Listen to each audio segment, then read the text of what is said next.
नीलकंठ ने बताया कि मनुष्य को गरीबी के दिन क्यों देखने पड़ते हैं। मित्रों, मनुष्य का जीवन अनेक उतार चढ़ावों से भरा होता है।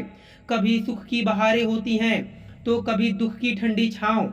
इनमें सबसे कठिन समय होता है गरीबी का दौर, जब पेट भर रोटी भी मयस्सर न हो, जब इच्छाएं अभावों के सागर में डूबने लगें और जब अपनों की निगाहों में भी तिरस्कार झलकने लगे, तब मनुष्य स्वयं से एक ही प्रश्न करता है, आखिर मुझे ही गरीबी क्यों झेलनी पड़ रही है? क्या यह कोई दुर्भाग्य है या फिर पूर्व जन्मों के कर्मों का फल? क्या भाग्य ही सब कुछ तय करता है या हमारे कर्म भी गरीबी और अमीरी का निर्धारण करते हैं? इन्हीं गूढ़ प्रश्नों के उत्तर को खोजने के लिए चलिए प्रवेश करते हैं इस विचारपूर्ण यात्रा में, जहां जानेंगे कि मनुष्य को गरीबी के दिन क्यों देखने पड़ते हैं। मित्रों, वट वृक्ष पर एक नीलकंठ पक्षी अपनी पत्नी के साथ रहता था। फिर एक दिन नीलकंठ और उसकी पत्नी भोजन की तलाश में पास के एक गांव की ओर उड़ने लगे। तभी नीलकंठ की पत्नी की नजर एक वृद्ध व्यक्ति पर पड़ी, जो बहुत ही दयनीय और जर्जर हालत में था और एक पेड़ के नीचे बैठकर रो रहा था। तब नीलकंठ की पत्नी ने पूछा, हे स्वामी, उस वृद्ध की इतनी दयनीय स्थिति क्यों है? क्या उसके भाग्य ने उसे इतना निर्धन और कठिष्ट बना दिया है? नीलकंठ ने कहा, प्रिय, यह बात पूरी तरह सही नहीं है कि केवल भाग्य ही किसी की गरीबी या समृद्धि का कारण होता है। इसके पीछे कई अन्य कारण भी होते हैं। मैं तुम्हें इस बात को एक कहानी के माध्यम से समझाता हूँ। तब नीलकंठ की पत्नी बोली, ठीक है प्राणनाथ, कृपया वह कहानी सुनाइए।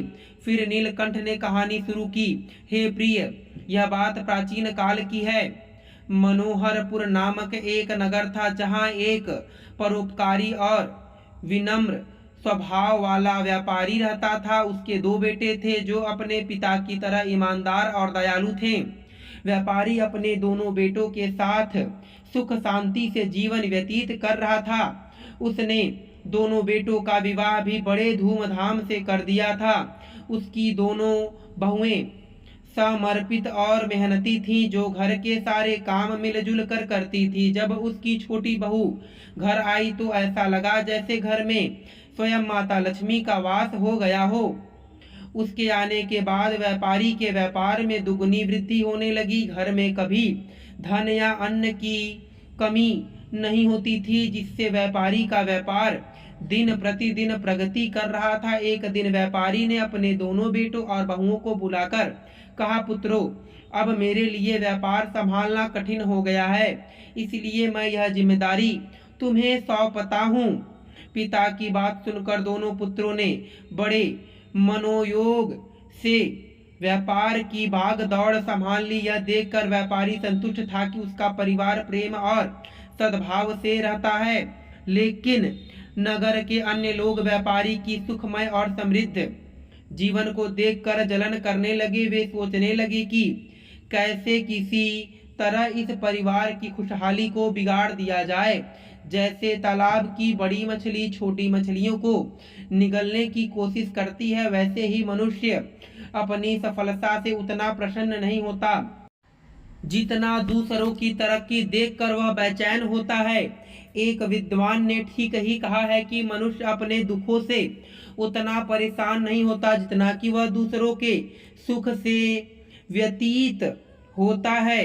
इसी जलन के कारण नगरवासियों ने व्यापारी के खिलाफ साजिश रचनी शुरू कर दी। कुछ लोग व्यापारी के कुल पुरोहित के पास गए और बोले, हे पुरोहित जी, आप अभाव में जीवन बिता रहे हैं, जबकि आपका यजमान यशस्व और वैभव से परिपूर्ण जीवन व्यतीत कर रहा है। वह अपनी बहुओं के हाथ का स्वादिष्ट भोजन खाते हैं, लेकिन आपको पूजा पाठ के लिए नहीं बुलाते। अगर वह आपको यज्ञ और पूजा के लिए नहीं बुलाएगा तो आपकी आय कैसे होगी, दान दक्षिणा कैसे प्राप्त होगी? यदि यही स्थिति बनी रही तो आप और आपका परिवार भी संकट में पड़ जाएगा। नगरवासियों की बातों से प्रभावित होकर पुरोहित चिंतित हो गया। उसने सोचना शुरू किया कि वह ऐसा क्या उपाय करे जिससे व्यापारी के घर में कलह हो और उसके व्यापार में हानि हो। तभी वह अपने गुरु के पास गया और बोला, हे गुरुदेव, कृपया मेरी सहायता करें। अगर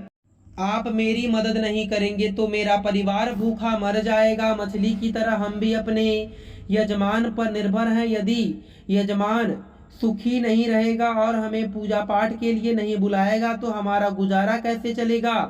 मैं चाहता हूँ कि व्यापारी के घर में कुछ कठिनाई आ जाए जिससे मुझे भी लाभ हो। गुरु ने उसकी बात ध्यान से सुनी और कहा, हे शिष्य, चिंता मत करो, मुझे अपनी समस्या विस्तार से बताओ, मैं इसका समाधान ढूंढूंगा। पुरोहित ने उत्तर दिया, हे गुरुदेव, मैं चाहता हूँ कि व्यापारी के जीवन में कुछ परेशानियां आए, उसके घर में कलह हो और उसके व्यापार में नुकसान हो, तभी वह मुझे घर पूजा पाठ के लिए बुलाएगा। गुरु ने ध्यानपूर्वक सुनकर कहा, हे शिष्य, व्यापारी के सुखी जीवन का मुख्य कारण उसकी छोटी बहू है। वह माता लक्ष्मी की निरंतर पूजा करती है, जिसके कारण उसके घर पर दिव्य कृपा बनी होती है। जब से वह बहू इस घर में आई है, तब से व्यापारी का जीवन धन धान्य से परिपूर्ण और सुखमय हो गया है। ऐसी धर्मपरायण और गुणवान स्त्री जिसके घर में होती है, वहां कभी धन का अभाव नहीं होता है। मित्रों, यह सुनकर पुरोहित बोला, हे गुरुदेव, यदि ऐसा है तो क्या कोई उपाय है जिससे व्यापारी के घर में अशांति और व्यापार में हानि हो सके। गुरु ने कहा, तुम चिंता मत करो, तुम्हें बस एक सरल उपाय करना है। व्यापारी के घर जाओ और उससे एक पीतल का लोटा मांग लो और उस लोटे को अपने घर ले जाकर रख लेना। जब तुम ऐसा करोगे तो कुछ ही समय में व्यापारी के घर में हानि होने लगेगी, कलह शुरू हो जाएगी, उसके बेटे आपस में लड़ने लगेंगे और उसके जीवन में कष्ट बढ़ जाएगा। तब वह तुम्हें पूजा पाठ के लिए बुलाएगा। पुरोहित की बात सुनकर जल्दी से व्यापारी के पास गया, जिससे व्यापारी ने उसका स्वागत बड़े प्रेम से किया। पुरोहित ने कहा, व्यापारी जी, मुझे थोड़ा पानी दीजिए। फिर व्यापारी पानी लेने के लिए जाने लगा। तभी पुरोहित ने कहा, व्यापारी जी, पानी पीतल के लोटे में लाना। मित्रों, व्यापारी मुस्कुराते हुए बोला, जैसा आप कहें पुरोहित जी। व्यापारी पानी लेकर आया, लेकिन उसकी छोटी बहू, जो बहुत चतुर और समझदार थी, वह वास्तुशास्त्र की भी थोड़ी जानकारी रखती थी, उसने उस लोटे का पानी निकाल कर अपनी गौ माता को पिला दिया। फिर उसमें नया पानी भरकर लोटा वापस ससुर को दे दिया। पुरोहित ने वह पानी पिया और सोचने लगा, अब मैंने व्यापारी के सुख चैन पर प्रहार कर दिया है, अब इसके घर की खुशियां समाप्त हो जाएंगी। मित्रों, फिर पुरोहित लोटा लेकर अपने घर लौट आया और उसे एक कोने में रखकर सोचने लगा, अब कुछ ही दिनों में व्यापारी मुझे बुलाएगा, उसके घर में कलह मचेगा और व्यापार में नुकसान होगा, तब मैं पूजा पाठ करूंगा और अच्छी दक्षिणा लूंगा। इन ख्यालों से पुरोहित बहुत प्रसन्न था, लेकिन व्यापारी तो पहले की तरह सुख शांति से अपना जीवन व्यतीत कर रहा था। मित्रों, गुरु ने यह देखकर अपनी दिव्य दृष्टि से स्थिति का अवलोकन किया और कहा, चिंता मत करो, मैं तुम्हें एक और उपाय बताता हूँ। अब तुम व्यापारी के घर जाकर उसकी गौ माता मांग लो, क्योंकि गौ माता को माता लक्ष्मी का स्वरूप माना गया है। जिस घर में गौ माता होती है, वहाँ हमेशा सुख समृद्धि रहती है। जैसे ही तुम व्यापारी की गौ माता को अपने घर लेकर आओगे, उसके घर में दुख और अशांति आने लगेगी। मित्रों, गुरु की बात सुनकर पुरोहित फिर से उत्साहित हो गया। उसने गुरु का धन्यवाद किया और अगले दिन सुबह होते ही व्यापारी के घर पहुंच गया। मित्रों, व्यापारी ने पुरोहित का स्वागत किया और भोजन कराया। फिर भोजन के बाद व्यापारी ने पूछा, पुरोहित जी, आज आपके आगमन का कारण क्या है? सब कुशल है ना?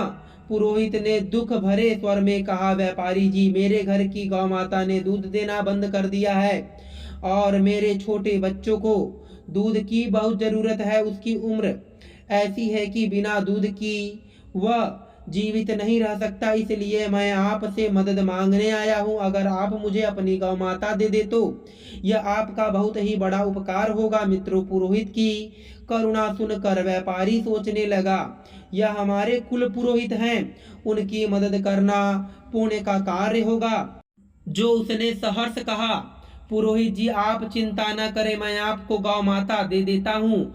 व्यापारी गौ माता को लेकर पुरोहित की ओर बढ़ा, तभी उसकी छोटी बहू तेजी से आई और बोली, पिताजी यह गौ माता कहाँ ले जा रहे हैं?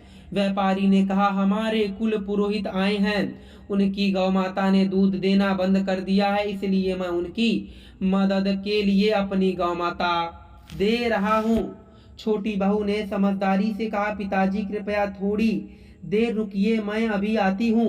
फिर वह अंदर गई और एक कटोरी में हल्दी और चंदन का रंग घोल कर लाई और उसने गौ माता की सिर पर वह रंग लगा दिया और बाकी रंग घर के मंदिर के पास रख दिया। फिर उसने ससुर से कहा, अब आप इस गौ माता को पुरोहित जी को दे सकते हैं। छोटी बहू की सूझबूझ से व्यापारी के घर की समृद्धि एक बार फिर सुरक्षित रही। पुरोहित गौ माता को लेकर अपने घर लौट आया और खुशी खुशी उसे अपने आंगन में बांध दिया और सोचने लगा, अब कुछ ही दिनों में व्यापारी को अपने घर की समस्याओं का सामना करना पड़ेगा और वह मुझे पूजा पाठ के लिए बुलाएगा। लेकिन महीने बीत गए, व्यापारी का जीवन पहले से भी अधिक सुखी और समृद्ध होता चला गया। जब व्यापारी की तरफ से कोई संदेश नहीं आया तो पुरोहित असहज हो गया। आखिरकार वह पुनः अपने गुरु के पास गया और बोला, हे गुरुदेव, मैंने आपके निर्देशानुसार व्यापारी की गौ माता अपने घर ले आया, लेकिन अब तक व्यापारी के जीवन में कोई कष्ट नहीं आया, वह पहले से भी अधिक सुख शांति से रह रहा है। मित्रों, फिर गुरु ने ध्यान लगाकर अपनी दिव्य दृष्टि से सब कुछ देखा और कहा, हे शिष्य, मैंने पहले ही कहा था कि व्यापारी की छोटी बहू बहुत बुद्धिमान और चतुर है। उसने तुम्हारे शत्रु की साजिश को भाप लिया था। जब तुम व्यापारी से गौ माता मांगने गए थे तब उसने गौ माता की सिर पर जो रंग लगाया था वही उसके घर की समृद्धि का कारण है। वह रंग उसने मंदिर के पास रख दिया था, जिससे उसके घर का सुख समृद्धि बना रहता है। तुम्हारा यह प्रयास असफल हो गया। कहानी समाप्त करने के बाद नीलकंठ ने अपने पत्नी से कहा, मैं तुम्हें कुछ महत्वपूर्ण बातें बताने जा रहा हूँ, ध्यान से सुनो। जिस घर में इन 3 प्रकार के लोगों की बात मानी जाती है वहाँ घर का नाश निश्चित है। नंबर पहला, जिस घर में अहंकारी और दुष्ट प्रभाव वाले व्यक्ति की बात सुनी जाती है वहाँ विनाश होता है। नंबर दूसरा, जिस घर में बाहरी लोगों की बातों को अधिक महत्व दिया जाता है और उनके अनुसार घर चलता है वहाँ भी घर बर्बाद हो जाता है। नंबर तीसरा, जिस घर में लालची, कुटिल और अनैतिक स्त्री का प्रभाव हो वहाँ धन कभी टिकता नहीं और वह घर हमेशा गरीब रहता है। माता लक्ष्मी ऐसे घर में प्रवेश नहीं करती। मित्रों, नीलकंठ आगे बोले, मनुष्य को कभी भी अपने विवेक, परिश्रम और बुद्धि और उद्योग पर संदेह नहीं करना चाहिए। उसे सदा सत्य और धर्म के मार्ग पर चलते हुए निरंतर कर्म करना चाहिए। जो व्यक्ति अपने आप पर संदेह करता है और असत्य का साथ देता है वह कभी सफलता नहीं पा सकता।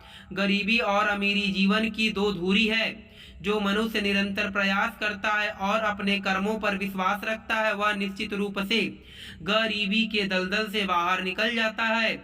मित्रों, इसके अलावा गरीबी के 3 मुख्य कारण हो सकते हैं। नंबर पहला, धन का दुरुपयोग, जिसमें व्यक्ति अपने धन को अनावश्यक वस्तुओं पर खर्च करता है।